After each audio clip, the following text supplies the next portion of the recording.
Hello everyone. Today I am going to explain you next destructive testing, that is impact or dynamic test. In that I'm going to explain you Chapuis and ISO test. And this test is included in your group number 2, that is material testing and characterization techniques from engineering materials and metallurgy subjects. First of all, we will see what is impact or dynamic test. We can measure the toughness in a quantitative way. That means toughness is the ability of a material to absorb energy and plastically deform without fracturing. Toughness indicates the ability of metal to absorb impact forces. Brittle material fails at a lower energy than the ductile materials. Ductile materials fails in a brittle manner because of low absorption of energy in a certain cases. Factors responsible for that means when the ductile material fails in a brittle manner, for that the factors are responsible are triaxial state of stress, low temperature and high strain rate or rapid loading.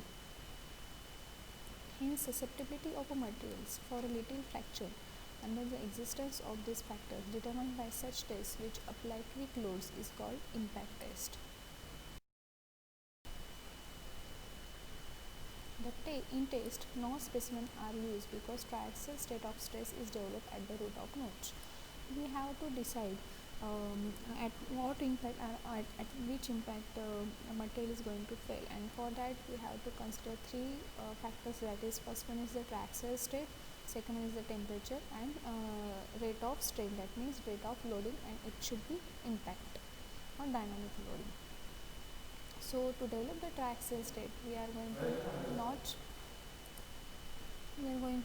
the specimen to develop the triaxial state of a stress. Tendency of a ductile material to fail as a brittle manner when it is notched is known as the notch sensitivity. The temperature at which ductile material fails in a brittle manner is known as the ductile brittle transition temperature. So this is basically the test specimen for the ISO and Chapuis impact test. We will see first test procedure, and then we will go what is the difference between the ISO and Chapuis impact test. Specimen is supported on an anvil, and depending on the type of a test, pendulum strikes strikes a specimen. Initially the pendulum is kept at a certain height, and when it is released, potential energies get converted into the kinetic energies. So you can see in this figure, that is, this is one is the starting position of the hammer, and initially this hammer is in a static phase, that is potential energy is there in that hammer. But when this pendulum is kept at a certain height in a static position, but it is released, then that potential energy gets converted into the kinetic energy, so that pendulum gets swing.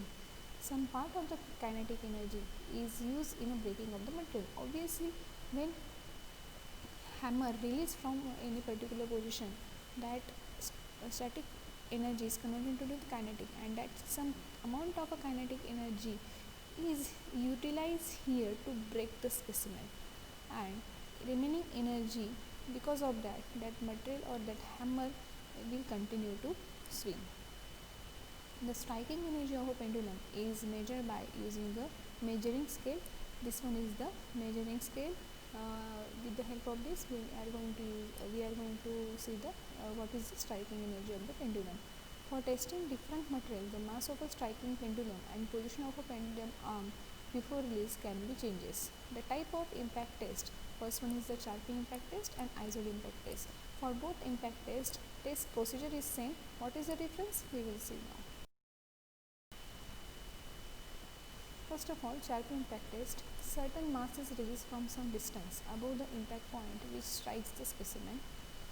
Weight of the pendulum for the Chapuis impact test is 20.932 kg and length of the arm is 0.825 meter. Pendulum is released from angle of 140 degree.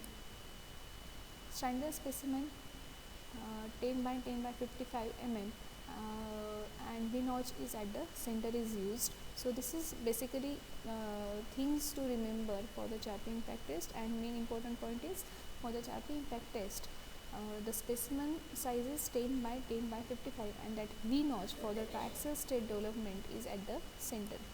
U specimen is arranged as a simply supported beam of span 40 mm and notch provided on a tension side, that is on the opposite side of the edge.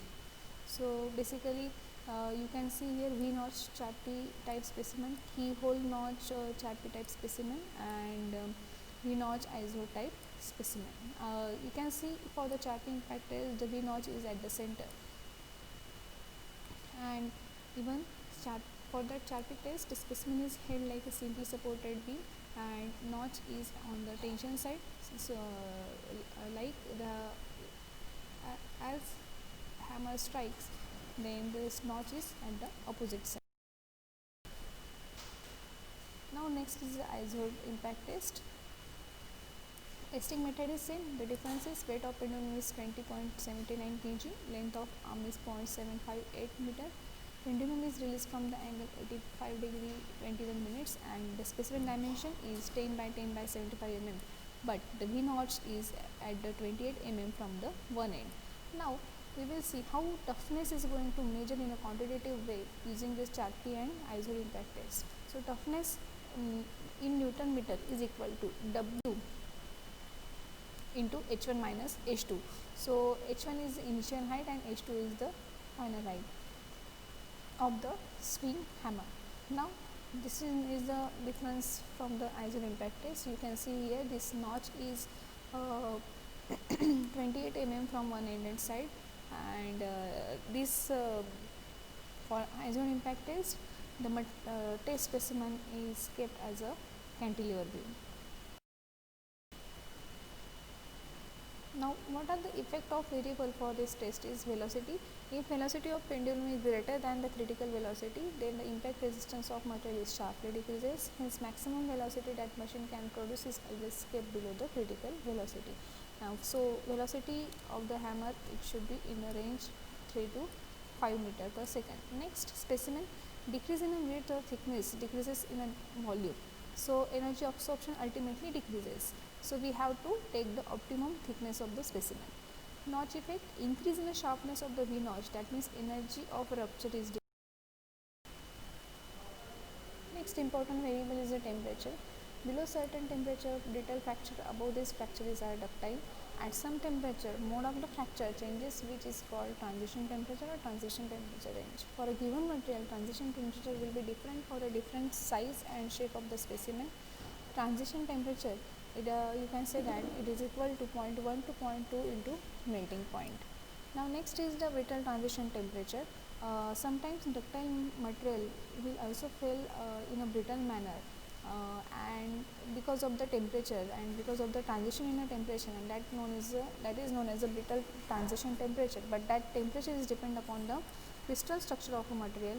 FCC shows less transition temperature than the BCC. Grain size of the material, coarse grain materials will feel like a brittle.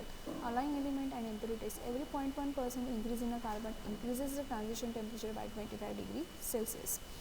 Higher strain hardening, higher is the transition temperature, and microstructure is also important factor, that is fully perlite structure shows the poor impact, that means it fell like in a brittle manner.